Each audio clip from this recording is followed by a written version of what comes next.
नमस्कार दोस्तों, मैं आपका दोस्त आपका साथी गणेश आदित्य स्वागत करता हूं आपका कंपटीशन कम्युनिटी के इस ऑनलाइन प्लेटफॉर्म पे।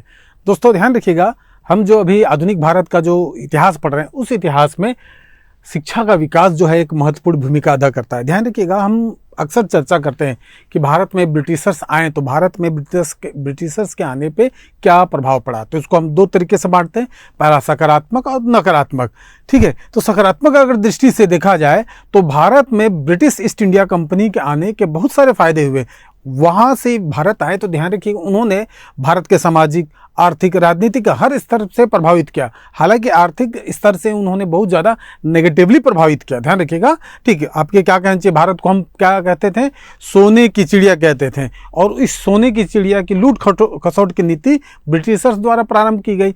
परंतु ध्यान रखिएगा शिक्षा के क्षेत्र में इन्होंने ठीक काफ़ी अच्छा काम किया। और भारत में हम आज का जो शिक्षा व्यवस्था देखते हैं वो उसी शिक्षा व्यवस्था को जो जड़ें हैं, ठीक है, वो कहाँ से है, अंग्रेजी शासनकाल से है। ध्यान रखिएगा, तो इसी प्रक्रम में भारत में शिक्षा का विकास हम देखते हैं। ठीक, जब ब्रिटिशर्स भारत आए तो उन्होंने भारत में, ध्यान रखिएगा, अपने हित को साधने के लिए भारतीयों को शिक्षित करने का प्रयास किया। मान लीजिए अगर अचानक से हमको कोई वैकेंसी चाहिए, ठीक है, किसी भी पढ़े लिखे हमको व्यक्ति चाहिए, कर्मचारी चाहिए, तो उसको उसकी पूर्ति के लिए अगर वो ब्रिटिश ईस्ट इंडिया मतलब ब्रिटिश से लाते अगर व्यक्ति को, तो उसको ज़्यादा वेज देना पड़ता था। वेज मतलब हो गया आपका वेतन, और उस व्यक्ति पे ज़्यादा खर्च होता था। इसलिए इन लोग ने यहाँ पर यह पॉलिसी बनाया कि क्यों ना हम भारतीयों को ही शिक्षित कर दें अंग्रेजी भाषा में। और भारतीयों को शिक्षित करने का परिणाम ये होगा, एक पढ़ा लिखा वर्ग हमको यहीं भारत में मिल जाएगा। ठीक है, तो इसी उद्देश्य से जो ब्रिटिशर्स थे उन्होंने भारत में शिक्षा के विकास के लिए, ठीक है, उत्तरोत्तर प्रयास किया। और इसी प्रक्रम में हम सबसे पहला प्रयास देखते हैं, ठीक, एक चार्ट के माध्यम से, जिसमें कि एक मोटा मोटा एक चर्चा कर लेते हैं कि कब से भारत में, ठीक, ईस्ट इंडिया कंपनी द्वारा किस प्रकार से आपके शिक्षा के क्षेत्र में कार्य करना प्रारंभ किया गया। चलिए देखते हैं। सबसे पहले आप देख लेते हैं कि सबसे पहले में हमारा आ जाएगा 1781, ठीक है, 1781 का वारन हेस्टिंग। ध्यान रखिएगा, भारत के प्रथम गवर्नर जनरल हम लोग पढ़ते हैं 1772 में ये आ चुके थे। ठीक है, 1773 का अधिनियम इन्हीं के माध्यम से आया था। ठीक, यहाँ पर आप इस चीज़ को समझिए कि वारन हेस्टिंग ने कलकत्ता में एक मदरसा की स्थापना किया था। ठीक है, किसमें, कलकत्ता में एक मदरसा की स्थापना किया था। यहाँ पर ध्यान रखिएगा, यहाँ पर जो मुस्लिम पुस्तकें हैं, अर्थात इस्लाम धर्म से संबंधित मुस्लिम, ठीक है, तो यहाँ पर एक्चुअली में मुस्लिम धर्म से संबंधित पुस्तकें, उनके कानूनों, ठीक है, का अध्ययन करने का प्रमुख उद्देश्य था। किनका, ठीक है, आपके कोलकाता में मदरसा, जो कोलकाता में मदरसा स्थापित होगा उस मदरसे में जो इस्लामिक पुस्तकें हैं उनका, साथ ही साथ इस्लामिक कानून की जो पुस्तकें हैं उनका, ठीक, इनका अध्ययन करने के लिए एक विशेष रूप से एक संस्था का निर्माण किया, जिसको हम कोलकाता मदरसा कहते हैं। किसने किया, वारन हेस्टिंग ने किया। क्लियर है। 10 साल बाद की बात करते हैं। ठीक, 1781 में जोनाथन डंकन, ये एक ब्रिटिशर्स हैं। इस ब्रिटिशर्स ने, ठीक है, बनारस में संस्कृत कॉलेज की स्थापना किया। किस चीज़ का भाई, संस्कृत कॉलेज का। तो ध्यान रखिएगा, बार बार पूछा जाता है, जोनाथन डंकन द्वारा बनारस में, ध्यान रखिएगा, बनारस, ठीक है, बनारस में किस चीज़ की स्थापना की गई, संस्कृत कॉलेज की। ध्यान रखिएगा, किस चीज़ का, संस्कृत कॉलेज का। समझे। अब आ जाइए सन 1800 में लॉर्ड वेलिस्ली द्वारा यहाँ पर आपके हैदराबाद हो गया, ठीक है, और आसपास के और बहुत सारे क्षेत्र हैं, उस नीति को क्या कहते हैं भाई, ठीक है, सहायक संधि। ठीक है, सहायक संधि की नीति अपनाई गई यहाँ पर, किसके द्वारा, वेलिस्ली द्वारा। तो वेलिस्ली ने फोर्ट विलियम्स कॉलेज की स्थापना की शिक्षा के क्षेत्र में, ठीक है, कलकत्ता में ही स्थापित किया। इसका प्रमुख उद्देश्य था कि जो असैनिक अधिकारी है, ध्यान रखिएगा, एक हो गया सैनिक अधिकारी, एक हो गया असैनिक अधिकारी। जो असैनिक अधिकारी है उनको भारतीय रीति रिवाज, भारतीय कानून, भारतीय भाषाओं, प्रमुख रूप से भारतीय भाषाओं का ज्ञान देने के लिए, ठीक है। तो ध्यान रखिएगा, इस चीज को यहाँ पर चालू किया गया, किसके माध्यम से, लॉर्ड वेलिस्ली के माध्यम से। अब आ जाइए 1813 का अधिनियम। इस चीज को आप पढ़े हैं कि 1813 के अधिनियम में प्रथम बार ब्रिटिश ईस्ट इंडिया कंपनी द्वारा भारतीय शिक्षा के लिए 1 लाख रुपए का बजट आवंटन किया गया। ठीक है, कितने का, 1 लाख। लेकिन ये 1 लाख जो है, ठीक है, आपके देखिए आपका 1813 है ना, ठीक है, 1823 तक ये जो पैसा किसी भी खर्च में मद में खर्च नहीं हुआ। लगभग 10 साल तक ये जो बजट आवंटित हुआ था वो खर्च ही नहीं हुआ। ठीक है, व्यवहारिक रूप में ये जो अप्लाई नहीं हो पाया था 10 साल तक। अब आगे देख लेते हैं। सबसे इंपॉर्टेंट आ जाता है 1835 का मैकाले मिनट। ठीक है, इस मैकाले मिनट भी कहते हैं, इस चीज को समझिएगा। लॉर्ड मैकाले द्वारा मैकाले मिनट जारी किया और उस मैकाले मिनट में मैकाले ने ये कहा कि भारत में जो शिक्षा का जो आपका माध्यम होना चाहिए वो इंग्लिश मीडियम होना चाहिए। क्या होना चाहिए? अंग्रेजी माध्यम होना चाहिए। तो आपसे एग्जाम में पूछा जाएगा कि किस संस्था द्वारा या किस समिति द्वारा भारत में शिक्षा को अंग्रेजी माध्यम करने की वकालत की गई, तो आप क्या लिखेंगे? मैकाले मिनट या मैकाले आयोग द्वारा। ठीक है, ये कब हुआ? तो 1835। इसका सन भी पूछ देता है, ध्यान रखिएगा, इसका सन को भी पूछा जाता है एग्जाम में। क्लियर है? तो इस चीज के बाद अब आगे बढ़ जाते हैं 1854 का आपका वुड डिस्पैच, बहुत ही इंपॉर्टेंट है। इसको भारत में शिक्षा का मैग्ना कार्टा कहा जाता है। मैग्ना कार्टा मतलब महान अधिकार पत्र। ठीक है, क्यों? क्योंकि इसमें बहुत सारे ऐसे चीजों का प्रस्ताव को रखा गया, ठीक है, जो भारत में शिक्षा का, ठीक है, मील का पत्थर साबित हुआ। ठीक, अब हम इस चीज की चर्चा कर लेते हैं आगे। दो प्रमुख का ध्यान रखिए, किसका? 1835 का, 1854 का। अब आगे बढ़ेंगे इसी प्रक्रम में। ठीक, पहले 1835 का हम देख लेते हैं। मैकाले का जो आयोग था, मैकाले मिनट, उसमें क्या क्या चीजों की चर्चा की गई थी। तो सबसे पहले ध्यान रखिएगा, मैकाले का स्मरण पत्र, इसी को मैकाले मिनट कहा जाता है। ध्यान रखिएगा, 1835 ये महोदय है हमारे मैकाले मिनट। ठीक है, शिक्षाविद थे। इन्होंने भारत में शिक्षा के सुधार के लिए इनको काम दिया गया था और इन्होंने भारत में शिक्षा के सुधार हेतु इन्होंने कहा कि भारत में जो भारतीय साहित्य है वो अपर्याप्त है। उनका स्तर जो है हमारे ब्रिटिश साहित्य के अपेक्षा बहुत ही निम्न स्तर का है, ऐसा इन्होंने कहा। इसलिए भारत में जो शिक्षा का माध्यम है क्या रखा जाना चाहिए? अंग्रेजी रखा जाना चाहिए। किन्होंने कहा? तो मैकाले ने कहा। तो सबसे पहले चीज ध्यान रखिएगा, इन्होंने चाहे वो विज्ञान हो या साहित्य हो, इन दोनों के माध्यम को अंग्रेजी माध्यम करने की वकालत की और सरकार ने इस चीज को माना भी और आगे जाके, ठीक है, आपके शिक्षा का माध्यम को अंग्रेजी माध्यम कर दिया गया। ठीक है, इन्होंने देखिए सरकार की योजना समझिए। यहाँ पर सरकार की योजना का मतलब है, सरकार की योजना क्या थी? सरकार की योजना ये थी कि हम व्यक्ति को शिक्षित करें, ठीक है, और व्यक्ति को शिक्षित करके उसको हमारे काम के उपयुक्त बनाए, हमारे काम के लिए उपयुक्त बनाए। अर्थात व्यक्ति जो है, ठीक है, शरीर से, रंग से, खून से भारतीय होगा। ध्यान रखिएगा, अपने शरीर से, अपने रंग से, अपने खून से क्या होगा? भारतीय होगा। लेकिन विचार से, बुद्धि से, प्रज्ञा से वो ब्रिटिशर्स होगा। अर्थात, ठीक है, भले हम हैं भारत के, लेकिन हम शिक्षा प्राप्त करके हमको इनको क्या करना चाह रहे थे? ये थोड़ा सा कन्वर्ट करना चाह रहे थे। ठीक, लगभग समझिए, इनको ऐसा शिक्षा दे दो, दीक्षा दे दो, ठीक है, कि जो हमको हमारे काम के उपयुक्त हो जाए। अर्थात का मतलब है एक ऐसा वर्ग का निर्माण करना चाह रहे थे जो अंग्रेजों का सहयोग करे, चाहे वो कार्यालय में हो, ठीक, या और कहीं। ध्यान रखिएगा, यहाँ पर आप समझिए इस चीज को। अगर आप ब्रिटिश साहित्य को पढ़ेंगे, वहाँ के काव्य को पढ़ेंगे, वहाँ के लिटरेचर को पढ़ेंगे, वहाँ के इतिहास को पढ़ेंगे, तो आप उससे प्रभावित होंगे ना, और उसी की तरफ आपका झुकाव होगा। अब आपका झुकाव उस तरफ होगा, ठीक है। और आप ध्यान रखिएगा, एक होता है, ठीक है, अपने कभी कभी क्या होता है, एक समाजशास्त्र में एक परिभाषा आता है, ठीक है, कि अपनी संस्कृति को तुच्छ समझना और विदेशी संस्कृति को अच्छा समझना। देखिए, हम लोग क्या करते हैं, अपना इंडियन ब्रांड को थोड़ा सा हमेशा कम आंकते थे, पहले की बात बता रहा हूँ ना, और हमेशा विदेशी ब्रांड को ज़्यादा तवज्जो देते थे। ठीक है, यानी कि अपनी चीज़ों को कम आंकना और विदेशी चीज़ों को अच्छा समझना, ये एक ह्यूमन टेंडेंसी है। ठीक है, तो यहाँ पर इस चीज को यही समझिए, ये वाकई में व्यक्तियों को ही क्या कर रहे थे? ये चाह रहे थे कि एक ऐसा वर्ग हम भारत में बना ले जो हमारा पक्ष ले, ठीक है, हमारे कार्य को करे, ठीक है, भले वो रंग से, शरीर से, ठीक है, मन से कहाँ का हो, भारत का हो, लेकिन वो अब बुद्धि से, ठीक है, प्रज्ञा से, प्रज्ञा मतलब बुद्धि होता है, ठीक, इनसे वो कहाँ से हो? ब्रिटिशर्स के समान हो। चलिए, तो ये योजना थी। अधोगामी विप्रवेशन सिद्धांत इसी आपके कंसेप्ट में लाया गया, इसी अधिनियम के माध्यम से या इसी योजना के माध्यम से। ध्यान रखिएगा, अधोगामी, ठीक है, विप्रवेशन सिद्धांत, ठीक है, विप्रवेशन सिद्धांत, इसी चीजों को हम क्या कहते हैं? अधोगामी विप्रवेशन सिद्धांत, यानी व्यक्ति के तक पहुंच के उसको हमको क्या कर देना? कन्वर्ट कर देना। ठीक है, समझिए।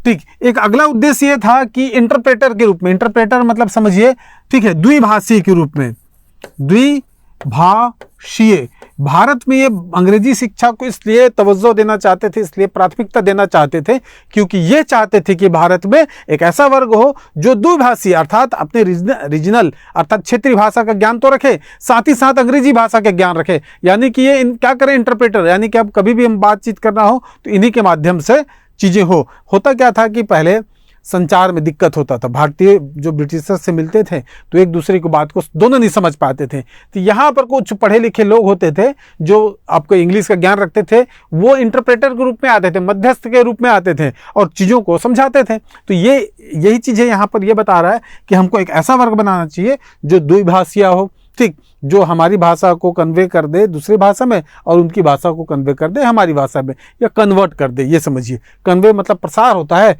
कन्वर्ट मतलब बदलना। क्लियर हो गया। तो इस प्रकार मैकाले का जो 1835 का ये योजना था बहुत ही ज़बरदस्त रहा और यहाँ से हम ये मानते हैं कि भारत में अंग्रेजी शिक्षा के यहाँ से प्रारंभ हो गया। अगला आता है वुड डिस्पैच 1854 का। इस चीज़ को ध्यान रखिएगा, क्या, वुड डिस्पैच 1854 का। अब ध्यान रखिएगा, ये जो अलग अलग योजनाएं हैं, इन अलग अलग योजनाओं के माध्यम से उत्तरोत्तर रूप से, ध्यान रखिएगा, ठीक है, क्रम हम कहें सैन्य या उत्तरोत्तर रूप से क्या होगा, शिक्षा का विकास, स्लोली एंड ग्रेजुअली, ठीक है, क्या होगा, डेवलपमेंट ऑफ एजुकेशन, ठीक है। और अलग अलग चीज़ों में, अलग अलग क्षेत्र में, प्राथमिक क्षेत्र कह रहा हूँ, प्राथमिक शिक्षा में, माध्यमिक शिक्षा में, विश्वविद्यालयीन शिक्षा में, व्यावसायिक शिक्षा में, स्त्री शिक्षा में, ठीक है, सब अलग अलग क्षेत्रों में यहाँ पर काम आपको मिलेगा। आप ध्यान से देखिएगा। अब आ जाइए वुड डिस्पैच के बारे में पढ़ लेते हैं, ठीक है। जैसे कि हमने पहले ही चर्चा किया था कि इसको भारत में हम शिक्षा का मैग्ना कार्टा कहते हैं। मतलब मैग्ना कार्टा का मतलब महान अधिकार पत्र बताया था मैं आपको, जो लगभग ये ना, इसका स्पेक्ट्रम बहुत बड़ा था, ठीक, ये बहुत सारी चीज़ों को अपने में समेटे हुए था, इसलिए इसको भारत में शिक्षा का मैग्ना कार्टा कहते हैं। ठीक, इन्होंने कहा कि गांव में जो शिक्षा हो किस में हो, देसी भाषा में हो, ठीक है, किस में हो, देसी भाषा में हो, क्योंकि आपके पास इतना बड़ा इंफ्रास्ट्रक्चर शुरू में नहीं आ सकता, ठीक है, इतने ब्रिटिशर्स शिक्षक नहीं आ सकते कि आपके गांव-गांव में जाके ये क्या कर सके, इंग्लिश मीडियम में पढ़ाई करा सके, वो भी कहाँ पर, आपके गाँव में। तो ठीक है, आपके इन्होंने सबसे पहले इंग्लिश मीडियम को कहाँ पर अप्लाई किया था, तो इन्होंने, चलिए अभी एक बार इसको देख लेते हैं। चलो, ग्रामीण स्तर में हो गया, जिला स्तर में इन्होंने कहा कि आंग्ल देसी भाषा, यानी कि हाइब्रिड, दोनों को जोड़ के रखा, ठीक है, आंग्ल और देसी भाषा, इन दोनों का उपयोग करेंगे हम कहाँ, हाई स्कूल में, ठीक है। तो यहाँ पर समझिए उच्च शिक्षा में, देखिए यहाँ पर आएगा तीसरा स्तर, उच्च शिक्षा में मतलब विश्वविद्यालयीन शिक्षा में इन्होंने इंग्लिश को रखा। क्यों भाई, उस समय वहां पर विश्वविद्यालयों की संख्या कम थी और वहां पर आप कम संख्या रहेगी विश्वविद्यालयों की तो आप शिक्षकों की मतलब उपलब्धता सुनिश्चित कर सकते हैं। लेकिन आप मान लीजिए कि हर गांव में, हर स्तर में, हर जिला में, ठीक है, अगर आपको प्रारंभिक स्तर में ही चालू करना हो तो उतना बड़ा infrastructure British east India company के पास नहीं था एजुकेशन सेक्टर में कि उतने शिक्षकों को ये भर्ती करके, ठीक है, शिक्षा चालू दे सके, इसलिए इन्होंने चालू किया उच्च शिक्षा से। ठीक है, चलिए अब ध्यान रखिएगा, ये तो चर्चा कर चुके हैं। इसमें दो चीज खास बात और है। पहला है कि इन्होंने लंदन विश्वविद्यालय के तर्ज पे भारत में 3 विश्वविद्यालयों की स्थापना की बात की और ये जो तीनों विश्वविद्यालय हैं भारत के प्रेसिडेंसी नगर, 3 प्रेसिडेंसी नगर, पहला हो गया बम्बई, दूसरा हो गया कलकत्ता, ठीक है, और तीसरा हो जाएगा आपका, ठीक है, मद्रास। कहां पर हो जाएगा भाई, मद्रास। तो इन तीनों इस जगहों पे, बंबई, कलकत्ता, मद्रास, ठीक, इन तीनों जगहों पे इन्होंने विश्वविद्यालय की स्थापना का क्या रखा, प्रस्ताव रखा। चलिए समझ में आ गया। अगला देख लेते हैं कि इसी अधिनियम के द्वारा स्त्री शिक्षा, ठीक, व्यावसायिक शिक्षा और आपके तकनीकी विश्वविद्यालय या तकनीकी विद्यालय की बात यहां पर ये अपना संस्तुति देता है सरकार को। ये बोलता है कि स्त्री शिक्षा को बढ़ावा देना चाहिए, ये बोलता है कि व्यावसायिक शिक्षा को बढ़ावा देना चाहिए, ये बोलता है कि तकनीकी विद्यालय की स्थापना की जानी चाहिए। कौन करता है, वुड डिस्पैच। देखिए इन्होंने गांव स्तर, जिला स्तर, उच्च स्तर, स्त्री शिक्षा, व्यावसायिक शिक्षा, तकनीकी शिक्षा, मतलब इंक्लूसिव, यानी कि इंक्लूसिव कहना चाहिए, मतलब बहुत ही व्यापक रूप से इन्होंने अपनी योजना को पेश किया। इसीलिए इस योजना को भारत में, ठीक है, शिक्षा का मैग्ना कार्टा कहा जाता है। केवल आपके समझिए प्राथमिक शिक्षा या विश्वविद्यालयीन शिक्षा या स्त्री शिक्षा, किसी एक शिक्षा की बात नहीं करता है, ये ओवरऑल सभी की बात करता है। इसलिए इसको हम क्या करते हैं, भारत में शिक्षा का मैग्ना कार्टा। अब आगे देख लेते हैं हमारा, ठीक है, हमारा इंपॉर्टेंट है हंटर आयोग। अब देखते हैं 1835 के बाद 1800 82-83 की बात है, 82 में, ठीक है, हंटर आयोग की स्थापना की जाती है। हंटर कहाँ चलता है? हंटर चलता है स्कूल में, बच्चों में, अर्थात प्राथमिक शिक्षा। समझिए, हंटर आयोग का टारगेट क्या था?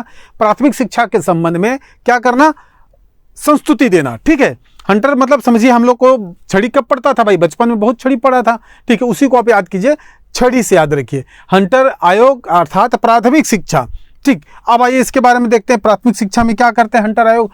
इन्होंने देखिए, हालांकि ये जो है प्राथमिक और माध्यमिक शिक्षा हेतु है, लेकिन विशेष ध्यान इन्होंने कहाँ दिया? प्राथमिक शिक्षा पे ध्यान रखिए। ठीक है, हालांकि इन्होंने संस्तुति दोनों पे किया था, स्टडी दोनों करना था।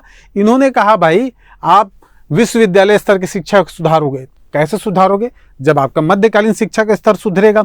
मध्यकालीन शिक्षा का स्तर कैसे सुधरेगा? जब आपकी प्राथमिक स्तर की शिक्षा सुधरेगा। तो इन्होंने पूरा ओवरऑल देखा, इन्होंने कहा भाई गड़बड़ है। ठीक है, आपको क्या करना है? आपको सबसे पहले प्राथमिक शिक्षा के स्तर को सुधारना, नीचे से ऊपर जाना है। ठीक है, तो इन्होंने विशेष रूप से कहा प्राथमिक शिक्षा के पर विशेष ध्यान दिया जाना चाहिए। उन्होंने प्राथमिक शिक्षा के बारे में कहा कि आप स्थानीय भाषा में शिक्षित कीजिए, और जो मध्यकालीन शिक्षा है इसको 2 भागों में बांट दिया। ध्यान रखिएगा, 2 भागों में।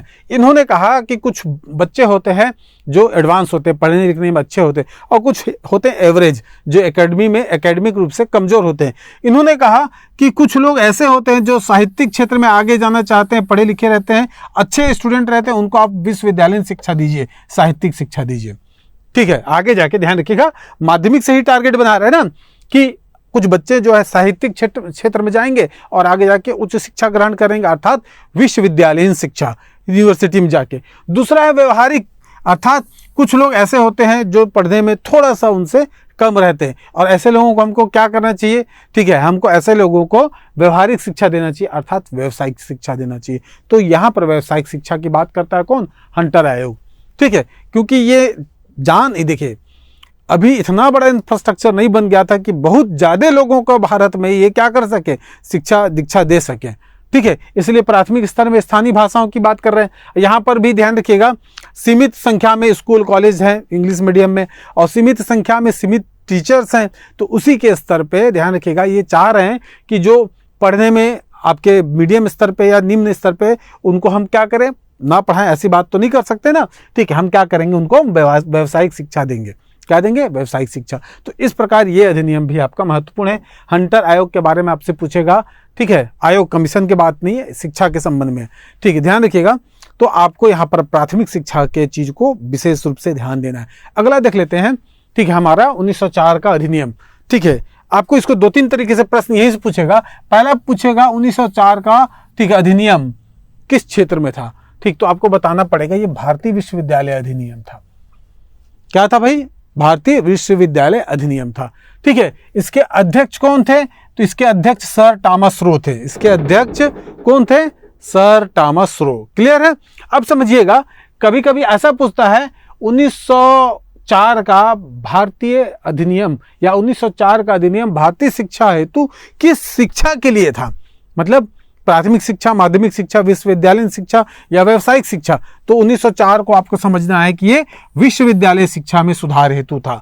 ठीक है, ये क्या सुधार देता है? विश्वविद्यालय शिक्षा में केवल किताब नहीं पढ़ना है, हमको शोध पे जोर देना है, रिसर्च पे जोर देना है। तो ये बोलते हैं कि विश्वविद्यालय का जो अध्ययन है ये शोध पर होना चाहिए। किस पे होना चाहिए? रिसर्च बेस्ड होना चाहिए। ध्यान रखिएगा, कैसा होना चाहिए भाई? Research based. क्लियर है? अब समझिए, यहां पर अगर विश्वविद्यालय शिक्षा के स्तर पे अगर ज्यादा लोग रहेंगे, ज्यादा स्टूडेंट रहेंगे तो दिक्कत होगा। तब इन्होंने, ठीक है, विश्वविद्यालय पर सरकारी नियंत्रण बढ़ा दिया। ठीक, बढ़ा दिया का मतलब ये हो गया कि अब यहाँ पर सरकार जो है अपने नियम कायदे अलग तरीके से लागू करेंगी। अब सरकार ही तय करेंगे कि कौन व्यक्ति जो है, ठीक है, आपके विश्वविद्यालय स्तर तक शिक्षा ग्रहण करेगा। और इसमें खास बात, इसमें 5 लाख रुपए का बजट 5 साल प्रति वर्ष के हिसाब से 5 साल तक देने की बात की गई। अर्थात 5 लाख रुपया 1 साल, 5 लाख 2 साल, ऐसा करते करते 25 लाख। ठीक है, यानी 5 साल तक 5-5 लाख प्रति वर्ष के हिसाब से किस में देना है? भारतीय शिक्षा में खर्च करना है। चलिए आगे बढ़ते हैं। अगला है हमारा सैडलर आयोग 1917 का। सैडलर आयोग कब का भाई? 1917 का। कौन थे सैडलर?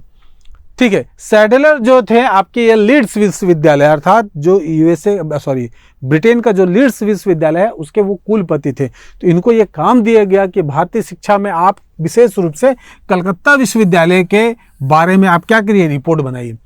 क्या बनाइए? कलकत्ता विश्वविद्यालय के बारे में रिपोर्ट बनाइए, समझे? ठीक है। अब इनको दिया गया कलकत्ता विश्वविद्यालय के बारे में रिपोर्ट बनाने की, कलकत्ता विश्वविद्यालय में शिक्षा को किस प्रकार से हम सुधार सकते हैं या सुधारा जा सकता है। ठीक है। तो वास्तव में ये जो कलकत्ता विश्वविद्यालय की समस्या थी वो केवल कलकत्ता विश्वविद्यालय की समस्या नहीं थी, वो बाकी अन्य विश्वविद्यालयों की भी समस्या थी। ठीक है, क्योंकि कमोबेश जो है उसी प्रकार की समस्या सभी जगह थी। तो आप इस चीज को यहाँ पर समझिएगा कि कलकत्ता विश्वविद्यालय की इसकी स्थापना हुई थी, लेकिन ये जो वास्तव में था, ठीक है, वास्तव में नहीं चाहिए, व्यवहारिक रूप में कहना चाहिए, व्यवहारिक रूप में प्रत्येक विश्वविद्यालय की ये समस्या थी। क्या कहा भाई इन्होंने कहा कि आप तो समझ रहे हैं कि ये जो विश्वविद्यालय स्तर में समस्या है, ठीक है, वो वास्तव में विश्वविद्यालय स्तर में समस्या नहीं है। जब बीज डाला गया था तो बीज डालते समय ही बीज को हमने ट्रीट नहीं किया था, अर्थात उपचारित नहीं किया था, इसलिए अब ये जब वृक्ष की अवस्था में है तो इसमें अभी भी बीमारी आ रहा है। क्या आ रहा है? बीमारी आ रहा है। ठीक, हम करते हैं धान की फसल लगाते हैं तो बीज को उपचारित कर लेते हैं। ठीक है, हम मक्का की फसल लगाते हैं, आजकल जितना भी फसल लगाते हैं केमिकल से क्या करते हैं, बीज को उपचारित कर लेते हैं ताकि बीज जनित बीमारी ना हो। तो ये जो है, ठीक है, सैडलर आयोग ने ये कहा कि भाई आप अपने पहले प्राथमिक शिक्षा को सुधारिए। ठीक है, मतलब काम था इसको कलकत्ता विश्वविद्यालय की समस्या को देखना, लेकिन इसने स्टडी किया आपके प्राथमिक से लेकर विश्वविद्यालय स्तर, पूरे स्तर की इसने स्टडी किया। ठीक है, अर्थात यहां पर आप देखिए प्राथमिक से लेकर विश्वविद्यालय तक का इन्होंने अध्ययन किया और इन्होंने कुछ सिफारिशें जारी की, जैसे कि स्कूल शिक्षा है ये 12 वर्ष का होना चाहिए। ठीक है, उसके बाद जो उत्तर माध्यमिक शिक्षा के पश्चात त्रिवर्षीय स्नातक पाठ्यक्रम होना चाहिए, यानी 12+3। ठीक है, जो हम लोग किए हैं। ठीक है, कब? 12+3।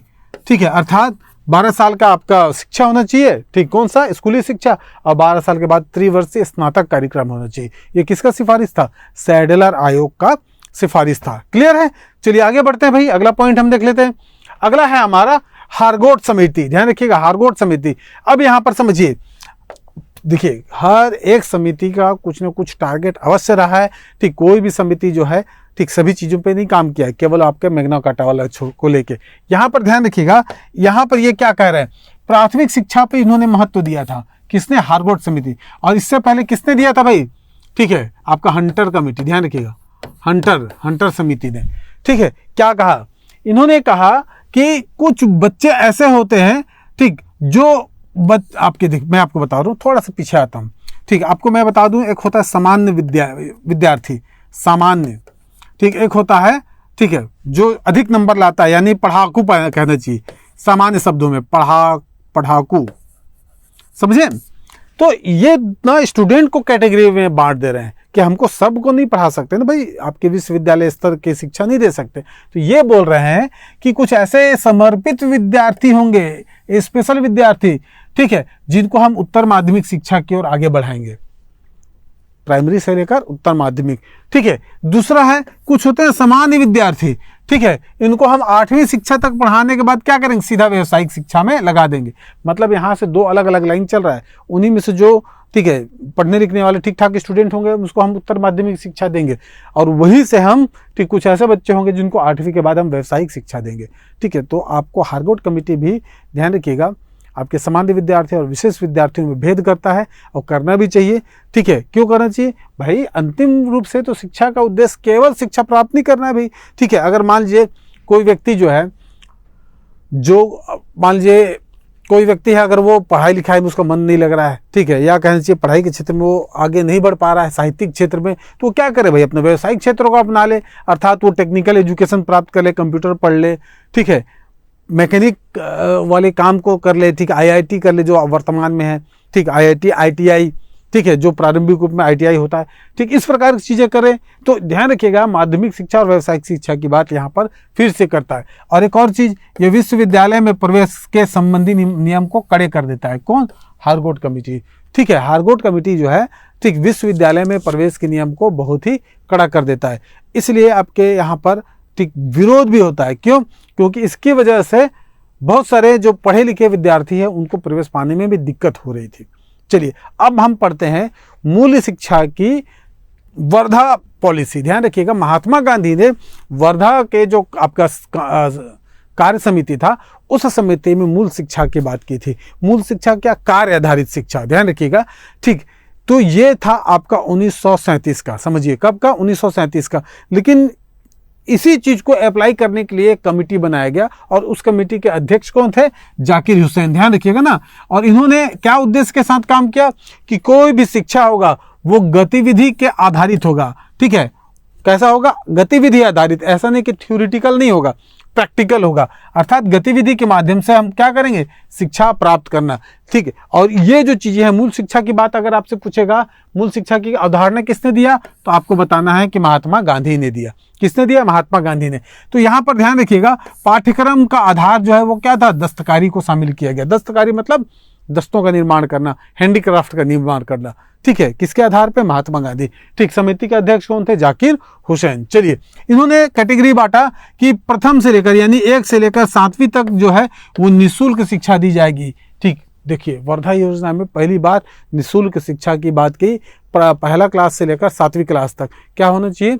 निःशुल्क शिक्षा होना चाहिए, ठीक है। दूसरी से 7वीं तक आपके हिंदी में शिक्षा हो और 8वीं से आगे इंग्लिश में शिक्षा हो। यानी इन्होंने क्रमशः पहले तो मातृभाषा में देंगे पहली से 7वीं तक, और दूसरी से 7वीं तक हिंदी, ठीक है, क्षेत्र के हिसाब से, ठीक है। ध्यान रखिएगा, क्योंकि हम आंग्ल हिंदी यहाँ पर पढ़े हैं, समझे। और अंतिम में 8वीं के बाद ही आपका इंग्लिश में आपकी शिक्षा दी जाएगी, ऐसा प्रस्ताव था, ठीक है, महात्मा गांधी द्वारा प्रस्तावित।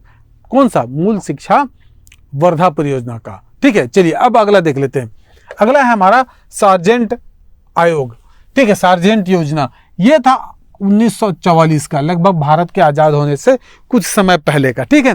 कारण देखिएगा, इसका प्रमुख ध्येय यह था कि अब जिस दिन से ये योजना चालू हो रही है, हमको 40 वर्ष के भीतर भारतीयों को क्या कर देना? साक्षर कर देना है, ठीक है। इसका ध्येय था कि भारत को 40 वर्ष के अंदर अर्थात 1984 तक क्या कर देना है? भारत को पूर्णतः साक्षर बनाना है, लिटरेट बना देना है, कम से कम पढ़ सकते हैं, लिख सकते हैं, ठीक है, इस प्रकार का, ठीक है। यहाँ पर भी अलग अलग योजना है कि तीसरी से 6 यानी 3 वर्ष से लेकर 6 वर्ष तक आप क्या देंगे? प्राथमिक शिक्षा। 6 से 11 आप क्या देंगे? निःशुल्क अनिवार्य शिक्षा रहेगा, ठीक है। यानी कि पूरा कंक्लूड, जैसे ये अभी समझिए आंगनबाड़ी टाइप का है। तीसरी से 6वीं क्या है? आंगनबाड़ी टाइप का, ठीक है। उसके बाद 6वीं से 11वीं तक आपका निःशुल्क अनिवार्य शिक्षा प्रत्येक व्यक्ति को मिलना चाहिए। 11वीं से यानी 17 से 11 वर्ष, 11वीं नहीं, ठीक, 11 वर्ष से लेकर 17 वर्ष तक, ठीक, चुनिंदा बच्चों को हम क्या करेंगे? उच्चतर माध्यमिक शिक्षा में भेजेंगे, ठीक है। और यहाँ पर और एक खास बात था कि अब शिक्षकों को भी प्रशिक्षण देने की बात की गई, शारीरिक शिक्षा यानी कि फिजिकल एजुकेशन की भी बात की गई, और विकलांगों की भी शिक्षा की बात की गई। ध्यान रखिएगा ना, ये आपके कुछ इसमें नए चीजें हैं। क्या क्या? शिक्षकों को प्रशिक्षण देना, ठीक, शारीरिक शिक्षा, और विकलांगों को भी शिक्षा दिया जाना चाहिए, ऐसा इन्होंने कहा इस समिति ने। चलिए, अब हम अगला देख लेते हैं, राधा कृष्णन आयोग 1948, ठीक है। राधा कृष्णन आयोग 1948, ठीक। राधा कृष्णन आयोग के बारे में समझ लीजिए कि राधा कृष्णन आयोग का गठन जो है ये विश्वविद्यालय शिक्षा में सुधार के लिए किया गया था। किसमें किया गया था भाई? विश्वविद्यालय शिक्षा के संबंध में किया गया था। इन्होंने कहा कि विश्वविद्यालय के पहले 12 वर्ष की पढ़ाई हो जाना चाहिए, ठीक है, वही 12+3, समझ में आ रहा ना, ठीक। कहने का अलग अर्थ है, 12+3 पहले 12 साल का स्टडी हो जाना चाहिए, तब आप 3 साल का त्रिवर्षीय स्नातक पाठ्यक्रम करेंगे, ठीक है। उन्होंने उच्च शिक्षा के 3 उद्देश्य बताए। पहला बताया कि भाई सामान्य शिक्षा होनी चाहिए, दूसरा सरकारी शिक्षा, तीसरा व्यावसायिक शिक्षा। इस चीज को आप ध्यान रखिएगा ना, ठीक है। उच्च शिक्षा के 3 उद्देश्य, सामान्य शिक्षा, सरकारी शिक्षा और व्यावसायिक शिक्षा, ठीक है। ग्रामीण विश्वविद्यालयों की स्थापना की बात करता है कौन? राधा कृष्णन आयोग, ठीक। ये आपसे पूछा जाता है ग्रामीण विश्वविद्यालय की स्थापना की बात कौन करता है, ठीक है। तो ग्रामीण विश्वविद्यालय की स्थापना की बात करता है आपका कौन? राधा कृष्णन आयोग। चलिए, अगला देख लेते हैं। इसी कमेटी के अनुशंसा पे विश्वविद्यालय अनुदान आयोग का गठन किए जाने का प्रस्ताव रखा गया, और आगे जाके विश्वविद्यालय अनुदान आयोग का गठन होता है। अभी तक वो अप्लाई है, काम कर रहा है। अंतिम, ठीक, अंतिम योजना, ठीक है, आपका कोठारी आयोग 1964, कोठारी आयोग समझ लीजिए इसको भी, ठीक है।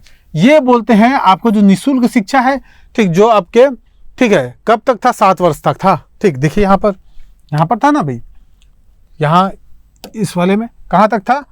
11 वर्ष तक था, सॉरी, 6 से 11 वर्ष। चलिए अब इसी चीज को ये बढ़ा के कहाँ तक कर रहा है, 14 वर्ष करेगा। ठीक, 6 से 11 वर्ष था, अब उसी को बढ़ा के 14 वर्ष तक निःशुल्क शिक्षा दिया जाने की बात करेगा, जो पहले कितना था, 11 वर्ष था। ठीक है, अर्थात निःशुल्क शिक्षा के दायरा को ये बढ़ाता है, 11 वर्ष से 14 वर्ष करता है। कौन करता है, कोठारी आयोग करता है। कब का है, 1964 का है। आया समझ में। ये जो 3 भाषाई फार्मूला की बात कर रहा है, जो कि पहले से भी था, यदि प्रारंभिक शिक्षा आपको मातृभाषा में देना है, ठीक, उसके बाद माध्यमिक शिक्षा और उच्चतर माध्यमिक शिक्षा आप हिंदी में दे सकते हैं, और आगे जाके उच्चतर जो शिक्षा वो इंग्लिश में देना है। चलिए, इन्होंने एक और खास बात किया, देखिए पैसे की बात करते हैं तो हमने 1813 में देखा कि 1 लाख रुपए दिया गया। ठीक है, उसके बाद फिर हमने देखा कि 5 लाख रुपए 5 साल तक दिया गया। अब इस अधिनियम में ये बोल रहा है इस आयोग ने कि शिक्षा के क्षेत्र में आपको क्या करना है, टोटल आपका जो राष्ट्रीय आय है उसका 6% आपको किसमें खर्च करना है, तो शिक्षा के क्षेत्र में खर्च करना है। ठीक है, और साथ ही साथ विज्ञान अनुसंधान पे जोर देना है, यानी कि फिर रिसर्च बेस्ड स्टडी करना है। किससे, कैसे बेस्ड, रिसर्च बेस्ड स्टडी की बात करता है कौन, आपका कोठारी आयोग। तो इस प्रकार ध्यान रखिएगा, ये प्रारंभिक तथ्य हैं, इनको आराम से एक बार देखिए। ठीक, एग्जाम के पर्सपेक्टिव से इंपॉर्टेंट है। ठीक है, तो इन चीज़ों को आप आराम से समझिए और इस चीज़ को पढ़िए आराम से। ठीक है, जितनी चीज़ें दी हैं जेन्युइन है, आपको मतलब कम समय में हमने ठीक भारतीय शिक्षा का विकास को यहाँ पर रख दिया है। ये आपके प्रारंभिक और मेंस दोनों एग्जाम में ये उपयोगी रहेगा। साथ ही साथ ठीक है, बहुत सारे एजुकेशन से रिलेटेड एग्जाम भी होते हैं, उसमें भी ये उपयोगी रहेगा। ठीक है, चलिए फिर यहीं तक रखते हैं इस सेशन को। ठीक, आप अपना काम ये करिए कि आप भाई चैनल को लाइक भी कर लीजिए, सब्सक्राइब भी कर लीजिए, दोस्तों को सजेस्ट कीजिए कि अगर हमारे ये पढ़ाने का तरीका अच्छा लग रहा है, हमारा मोटिव अच्छा लग रहा है, तो आप अपने दोस्तों को भी सजेस्ट करिए कि वो कंपटीशन कम्युनिटी के इस आपके यूट्यूब चैनल को क्या करें, सब्सक्राइब करें। ओके, फिर धन्यवाद, फिर मिलेंगे आपसे अगले वीडियो में।